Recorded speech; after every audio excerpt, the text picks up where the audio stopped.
الحمدللہ والصلاة والسلام علی رسول اللہ اما بعد فاعوذ باللہ من الشیطان الرجیم بسم اللہ الرحمن الرحیم انا نحن نزلنا الذکر وانا له لحافظون۔ بحمدللہ تفسیر قرآن کی ابتدا ہونے جا رہی ہے، جو کہ ایک بابرکت اور عظیم الشان عمل ہے۔ قرآن کو سیکھنا، سکھانا، سمجھنا اور سمجھانا۔ آپ صلی اللہ علیہ وسلم نے فرمایا، تم میں بہترین ہے وہ لوگ جو قرآن کو سیکھتے اور سکھاتے ہیں۔ اس مبارک سلسلے کے آغاز سے قبل کچھ ضروری باتیں آپ حضرات کے سامنے پیش کرنا چاہوں گا۔ دراصل تفسیر کے معنی آتے ہیں کسی چیز کی وضاحت کرنا، کھولنا، لہذا تفسیر قرآن سے مراد قرآن کے معانی کی وضاحت کرنا اور اس سے اللہ تعالیٰ کی کیا مراد ہے اس کی تعین کرنا ہے۔ گویا کہ تفسیر قرآن یہ اللہ تعالیٰ کی ترجمانی کا نام ہے، جو کہ بہت ہی زیادہ احتیاط کو طلب کرتا ہے۔ اس میں بندے کو چاہیے کہ خوب سنبھل کر یہ کام انجام دے تاکہ خود کو اس آیت کا مصداق نہ بنا دے۔ وَمَنْ أَظْلَمُ مِمَّنِ افْتَرَى عَلَى اللَّهِ كَذِبًا أَوْ كَذَّبَ بِآيَاتِهِ، اس سے بڑھ کر ظالم شخص اور کون ہوگا جو اللہ پر جھوٹ گڑے۔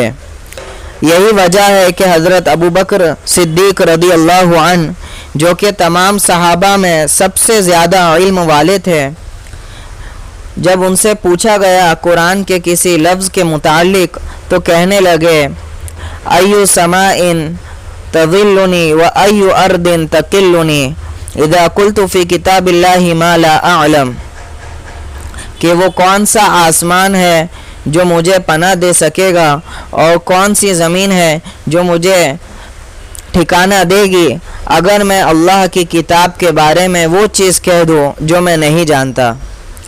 اسی طرح سعید بن مسیب کبار تابعین میں سے ہے، بڑے فقیہ اور عالم ہیں۔ جب ان سے کسی مسئلے کے بارے میں پوچھا جاتا کہ حلال ہے یا حرام تو اپنے علم کی وجہ سے فوراً جواب دے دیتے۔ البتہ جب قرآن کے متعلق کوئی سوال پوچھا جاتا تو یوں معلوم ہوتا جیسے انہوں نے سنا ہی نہیں، چونکہ یہ حضرات حضور صلی اللہ علیہ وسلم کے ارشادات سے واقف تھے۔ چنانچہ ابو داود کی روایت ہے، آپ صلی اللہ علیہ وسلم نے ارشاد فرمایا، من قال فی القرآن برأیہ فاصاب فقد اخطا، کہ جو شخص قرآن کے متعلق اپنی رائے سے کچھ کہہ دے اور وہ درست بھی ہو جائے تب بھی اس نے خطا کی۔ اسی طرح ترمذی وغیرہ کی روایت میں آتا ہے، فَلْيَتَبَوَّأْ مَقْعَدَهُ مِنَ النَّارِ، اگر کوئی شخص قرآن کے بارے میں اپنی رائے سے کوئی چیز کہہ دے تو وہ اپنا ٹھکانہ جہنم میں بنا لے۔ اس لیے چاہیے کہ اس عمل کو اس کے تمام شرائط کے ساتھ انجام دیا جائے۔ چنانچہ علماء 14 علوم ایسے شمار کراتے ہیں جن کا حاصل کرنا تفسیر کے لیے ضروری ہے۔ اسی طرح علامہ سیوطی رحمہ اللہ نے 11 علوم کو تفسیر قرآن کے لیے لازم قرار دیا ہے۔ بہرحال صحابہ قرآن کو جس قدر اہتمام کے ساتھ سیکھتے اور سکھاتے تھے وہ ہم سب کے لیے مشعل راہ ہے۔ حضرت عثمان اور حضرت عبداللہ بن مسعود رضی اللہ عنہما فرماتے ہیں کہ ہم 10 آیتیں سیکھنے کے بعد آگے نہیں بڑھتے یہاں تک کہ ان کے متعلق تمام علمی عملی باتوں کا احاطہ نہ کر لیتے۔ فتعلمنا القرآن والعلم والعمل جميعا، لہذا ہم قرآن، علم اور عمل سب ساتھ میں سیکھتے۔ اسی طرح عبداللہ ابن عمر رضی اللہ عنہ کے بارے میں موطا ابن مالک میں آتا ہے کہ آپ نے سورہ بقرہ 8 سال میں حفظ کی، جبکہ عربوں کو اللہ تعالیٰ نے غیر معمولی حفظ کرنے کی صلاحیت دی تھی کہ بڑے بڑے قصیدے ایک مرتبہ سنتے ہی یاد ہو جاتے تھے، مگر قرآن کو یہ حضرات محض سرسری طور پر نہیں سیکھتے بلکہ ایک ایک آیت سیکھ کر اس کو اپنی زندگی کا جز بنا لیتے تھے۔ قرآن وحی ہے جسے اللہ تعالیٰ نے آپ صلی اللہ علیہ وسلم کی طرف اتارا تمام انسانیت کے لیے۔ انسانوں کو وحی کی ضرورت کیوں ہے؟ وحی کے بغیر انسان ناکام کیوں ہے؟ اسے سمجھنا قرآن کی اہمیت کو سمجھنے کے لیے ضروری ہے۔ انسان کو اللہ تعالیٰ نے چند ذمہ داریاں دے کر پوری کائنات کو اس کے لیے مسخر کر دیا۔ یہ جس سے چاہے نفع حاصل کرتا ہے۔ اللہ تعالیٰ نے اسے طرح طرح کے قیمتی سرمایے عطا کیے اور ان چیزوں میں اسے اختیار دیا۔ وہ جس طرح چاہے استعمال کر سکتا ہے۔ وہ چاہے تو مال سے کسی پر ظلم بھی کر سکتا ہے اور چاہے تو اسی مال کے ذریعے کسی کی آنکھیں ٹھنڈی کر سکتا ہے۔ دراصل یہی اختیار اس دنیا میں انسان کے لیے امتحان کی چیز ہے کہ وہ اس اختیار کو اپنے وقت، اپنی عمر، اپنی جان و مال، اپنی صلاحیتوں کو کس جگہ اور کتنا صرف کرتا ہے۔ ان چیزوں کا حقیقی مصرف کیا ہے اور کہاں صرف کرنے سے اللہ تعالیٰ کی رضا حاصل ہوگی، یہی خبر وحی کے ذریعے انسان کو پروردگار کی جانب سے دی گئی ہے، اور اس کے ساتھ ہی ایک رسول کو بھی مبعوث فرمایا جو کہ اسی وحی کا ایک عملی نمونہ دنیا کے سامنے پیش کرتے ہیں، جو کہ انسانوں میں سے ہی ہوتے ہیں، لیکن ان کی زندگی وحی کی ترجمانی ہوتی ہے۔ ان کا ہر عمل، ہر قول وحی کی تشریح کرتا چلا جاتا ہے۔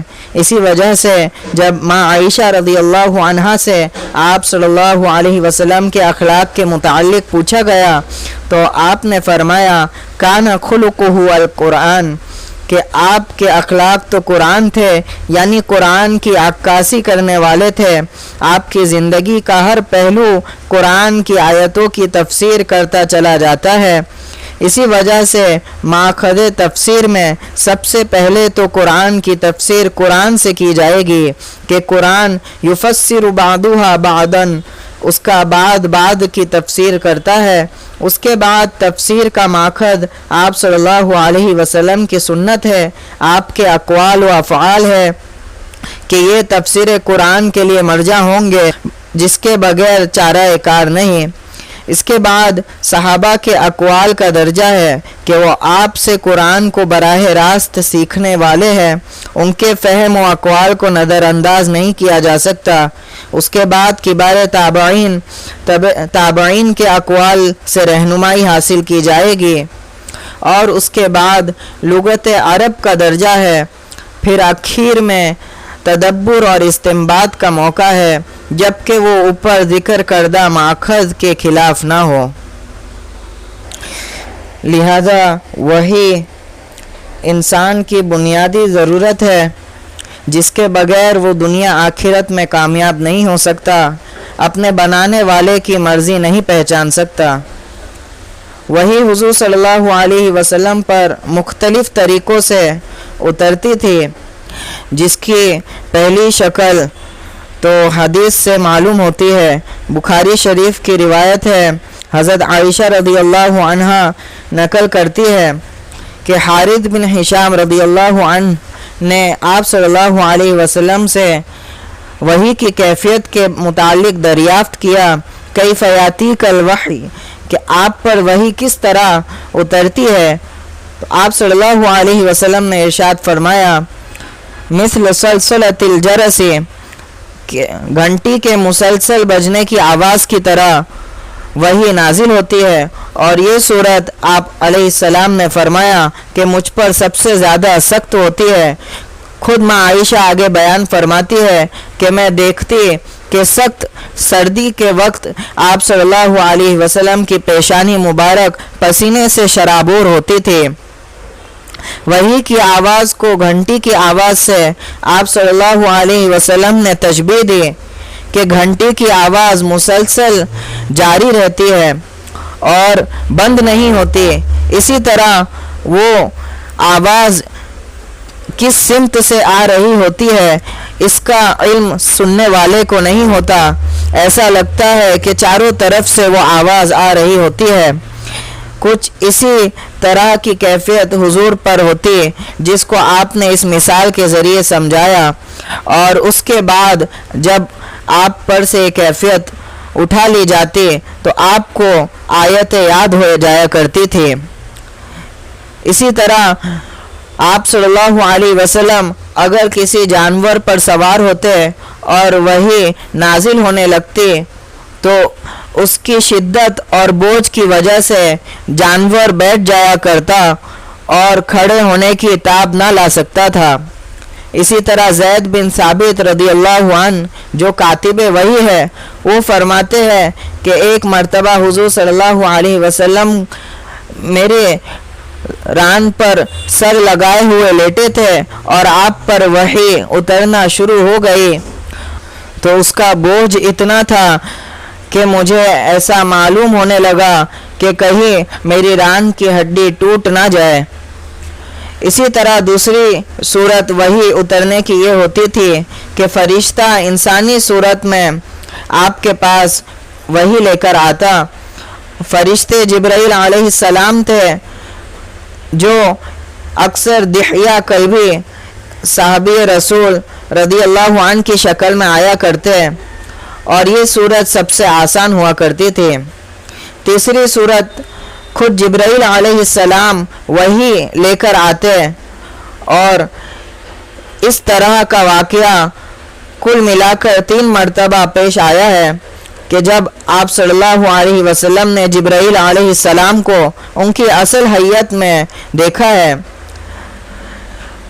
سب سے پہلی مرتبہ جب آپ نے خود جبرائیل علیہ السلام سے مطالبہ کیا کہ وہ جبرائیل علیہ السلام کو دیکھنا چاہتے ہیں، دوسری مرتبہ معراج کے وقت اور تیسری مرتبہ نبوت کے بالکل ابتدائی زمانے میں مکہ کے مقام جیاد میں۔